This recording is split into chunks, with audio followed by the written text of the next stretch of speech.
Hello everybody! For this week's Jank deck, I'm focusing on a card which has had my imagination since game one. The very first deck I ever had was a Fellowship of the Ring starter deck with Aragorn, and this seems like such a cool card. Just throw this down and throw a minion right off the table. It's still cool and it's a lot of fun. The facts of the case are, it's not a very good card on its own, because once you get past the spot where your opponent's minions are roaming, the card no longer has any effect. So you want to draw it early.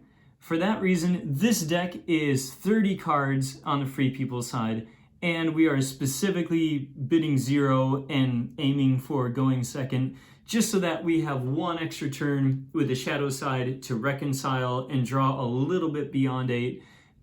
Gives us more time to draw into hopefully like one copy. If we can get more, cool. But if we're against, say, an Isengard deck, we may have a second turn too to play this, especially if we are going second, so that we don't have to worry about our opponent playing down Holland. So, yeah.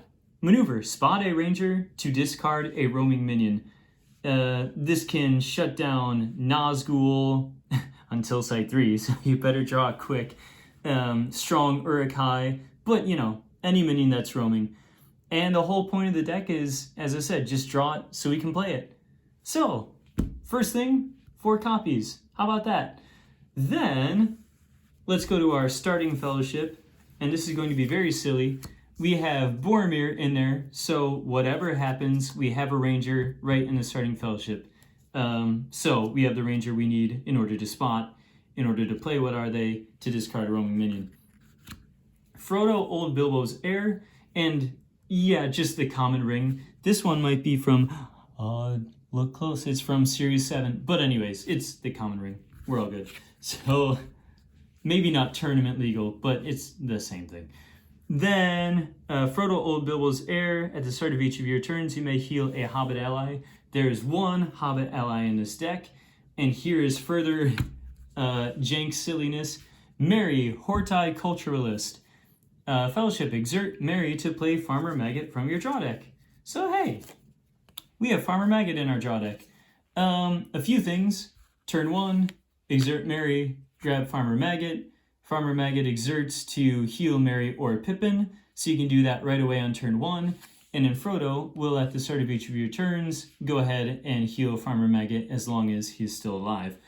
The basic idea here is that Merry doesn't need to win any skirmishes, but if he can survive or, take archery for you, you have the tiniest little Hobbit hospital going on. Just one ally healing Merry or Pippin, who's also in the deck, and then Frodo healing Farmer Maggot at the beginning. And that's it.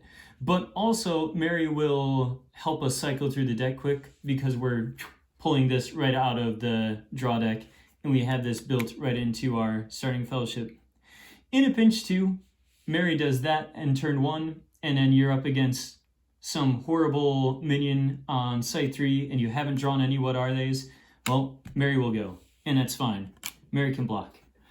Then, for Boromir, since we are starting with him in the deck, I've got a Blade of Gondor, I've got a Flaming Brand, I've got a Shield of Boromir, I've got a Saga of Elendil, and with the Saga of Elendil and Boromir's ability to heal during the Fellowship phase as many times as you would like, he can be very durable. So we have between Merry, Frodo's under there, Farmer Maggot, and then Boromir's ability, lots of answers for heavy wounding decks.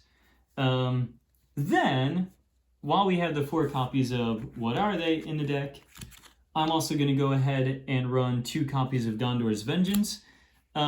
This can last you all game long, until you get to site 9 anyways, and the regroup phase doesn't matter anymore.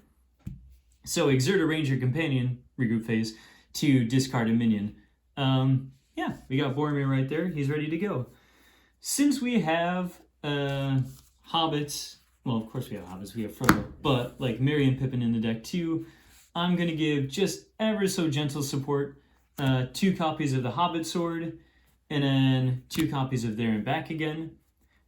So this can stay on Frodo until and unless you need it. Certainly one of the Hobbit Swords goes to Frodo, and then the other Hobbit Sword can go to Merry or Pippin. They probably won't do a lot with it, but we'll see.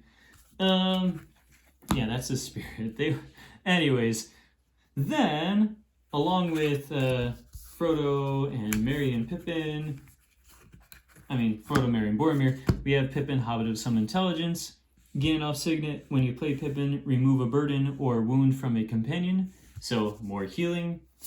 Aragorn, Gandalf Signet, exert Aragorn to make him Defender +1 into the regroup phase.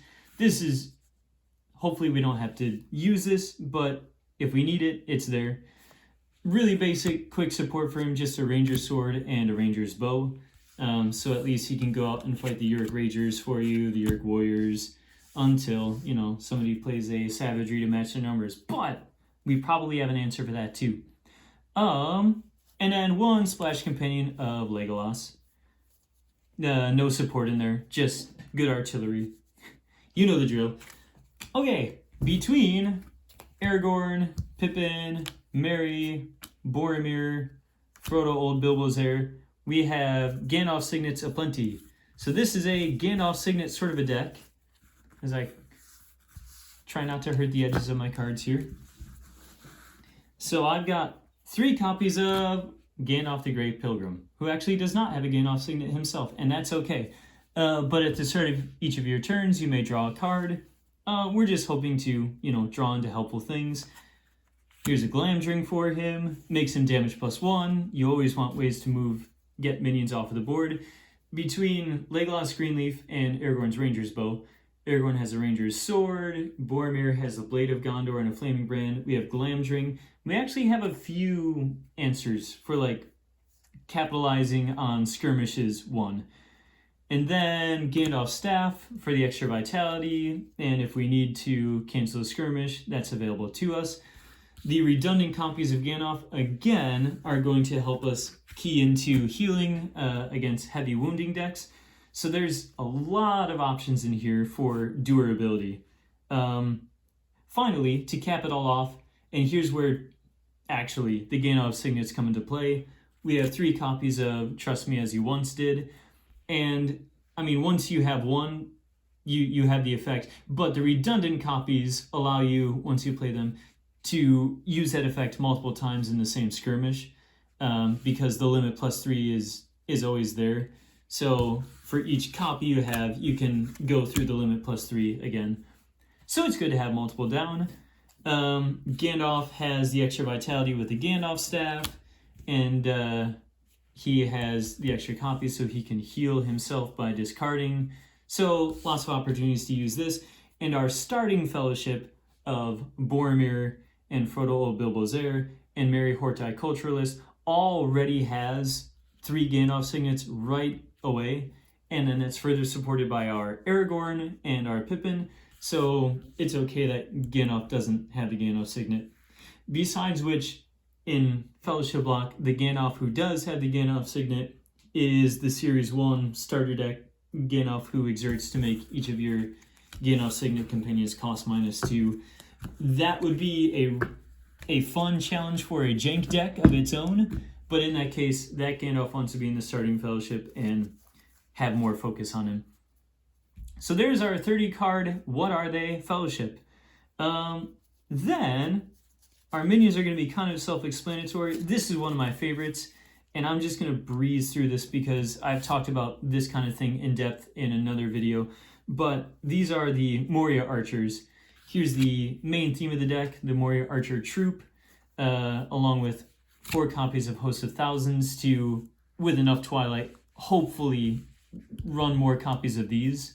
That's the ideal, but of course in a pinch you can get Goblin Runners, Goblin Marksmen, whatever you have. Cost 6, but can do a lot as a single card, or at least as 2 copies of a single card. Then you can get the 4 archery out there. We are supporting them with 4 copies of Moria Axe. They have the vitality to exert with, so they can become very strong during the skirmish phase. And I'm even packing a couple copies of Unfamiliar Territory just to have a little bit of Fellowship Shadow Archery rivalry going on. But, you know, a good unexpected skirmish boon can help you win sometimes. And then this gives your orcs damage +1, which is really, really cool. And I'm even throwing in a Relics of Moria in this deck. If we can draw it, then it can give us some redundancy for the Moria Axe. Though its cost is pretty expensive. You have to remove 2 first, and then of course the axe costs 1. But if there's enough Twilight on the board, this is a really strong card, and our Moria Archer Troop has the vitality to use it.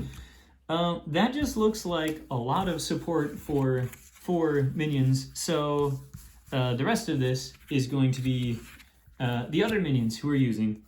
So with our 4 Moria Archer Troops, we have 4 Goblin Marksmen, can help us capitalize on the Moria Archer Troops ability. And then just 2 Goblin Bowmen. If this deck were any larger, I think the first thing I would do is add like 1 more copy of these guys in, just as, you know, more redundancy for if I only have 8, well, I can still get 3 archery out. But the whole point of this deck is to be as small as possible to grab, what are they? So 30 and 30. And then we have 4 copies of Goblin Runner. When you place minion, you may add 2. Helps us to be Twilight efficient. And then, this is one of my favorites, the Goblin Flankers. They cost 5, but can sort of cost 2 if the opponent's fellowship has moved on more than once. And then they have the 3 vitality, so you can exert with Moria Axe with them as well, and 11 strength. So good, solid minion. And final card would be an Ancient Chieftain. He's got the 2 vitality, so he can use the Moria Axe also. I mean, any of the orcs in here can use it, but you want an orc who has vitality to exert with it to help him win skirmishes. And then, you know, his game text for each other Moria orc you can spot. Ancient Chieftain is strength +1. So he will get more buff thunder the more orcs you get out there. Moria Archery is inherently a Jank minion side on its own, I would tend to say. But, wow, I enjoy it. Like, I think it's adaptable, and it's a lot of fun once the archery starts stacking. The Moria Archer Troop is, I think, an underrated card. And yeah, thematically, it's just a lot of fun. I like archery on free people's side. I like archery on shadow side. It's fun shooting. Okay. Then for our sights, if we are randomly going first, we can use the Prancing Pony to get Aragorn from the draw deck, but we already have Boromir right away, so I'm not worried. We have what we need for What Are They and for Gondor's Vengeance, and most of the Gondor possessions in the deck are for Boromir anyways, and there's a good chance our opponent will play the Prancing Pony. There's no Sam in the deck, so if they play Green Dragon in, I guess we're just out of luck. But going second, Ettenmoors, this works well for both sides. I think this is my favorite Fellowship block, Sight 2. It's a good mulligan card if you have a bad Free People's draw. You can still rely on like Frodo's vitality to protect him from overwhelms in early game bad situations. This also is nice for our Moria Archer Troops and Goblin Flankers. Without the axes, they can still use their vitality to their advantage to, I suppose, win skirmishes, but the goal really would be, in that case, by winning the skirmish, to stick around for another turn. Though at Sight 2, it's hard to get a lot of 6 costing roaming minions out on the board. But anyways, Ettenmoors is great. This is just kind of like a harmless Sight 3, but you know, in the right situation, if you need it, we do have the Ranger Boromir right in the opening, you know, starting Fellowship. So it's available to us as an option. This is one of the main reasons to go second. Great Chasm. Suddenly your minions have finished roaming. You got a site that costs 4, which I believe is the most expensive site for in Fellowship block. And the Twilight cost of your first Moria Archer is -2. So you go from a deck that in the first turn against your free peoples has a lot of trouble playing anything, and then the engines start going. The Bridge of Khazad-dûm, and then Dimroll Dale. The Twilight cost of the first Moria arc played is -2, so more Twilight efficiency there. Silver Load Banks, because we're running Rangers, so why not? Anduin Banks, for each companion in the Fellowship over 4, add 2 to the minion archery total. This could sort of hurt us a little bit in our free people side, but if we are playing Anduin Banks, then our opponent is just like one step away from beating us in the Fellowship phase anyways. Obviously, stacking minion archery helps our shadow side a lot. And, I don't know, we've got the Shield of Boromir. That's something. There's another site, Brownlands, that can give you more safely like an extra archery for each minion archer you have without endangering your own Fellowship. But the Moria archer troops are kind of expensive. You don't know how many cards you're going to draw. And this scales, so if your opponent is watching out for like the rule of 5, then this is only going to give you 2. But if they have done a bold sort of free people side and they've run away with the board state and they've got like 8 companions down, yeah, this is real nice. Then Emyn Wheel. There's not a lot of great sight 9s for Moria Orcs. Well, I shouldn't say that. The Summit of Amunhen. For each burden, I think you get to draw an extra card. And Moria Orcs love, drawing extra. If your deck is big enough, then hooray, hooray. But this deck is 30-30, so that's not going to be a thing. But this, for costing 9 instead of Summit of Amunhen costing 8, gives you the opportunity to make your minions fierce. We can use that with our flankers, archer troops, and the Ancient Chieftain. That might not give you the edge you need, but it's an opportunity. It's something. And the 9 Twilight is fun. Unfortunately, it is not the Palantir Chamber, giving us the ability to just grab whatever we want out of the discard pile. Oh well. But, I began this video talking about what are they, being not a great card in and of itself, but I think this deck has achieved the goal it's looking for by sticking to an efficient and cohesive shadow and free people side with 30 cards each, and then going second to give ourselves an extra turn. There's just a good chance of getting the opportunity to just use this once, just one time. Once you get extra copies, throw them away during the regroup phase when you're reconciling. But there's a good chance that you're actually going to get that, experience. Send a minion right off the table. So there is the What Are They deck. Thanks for watching.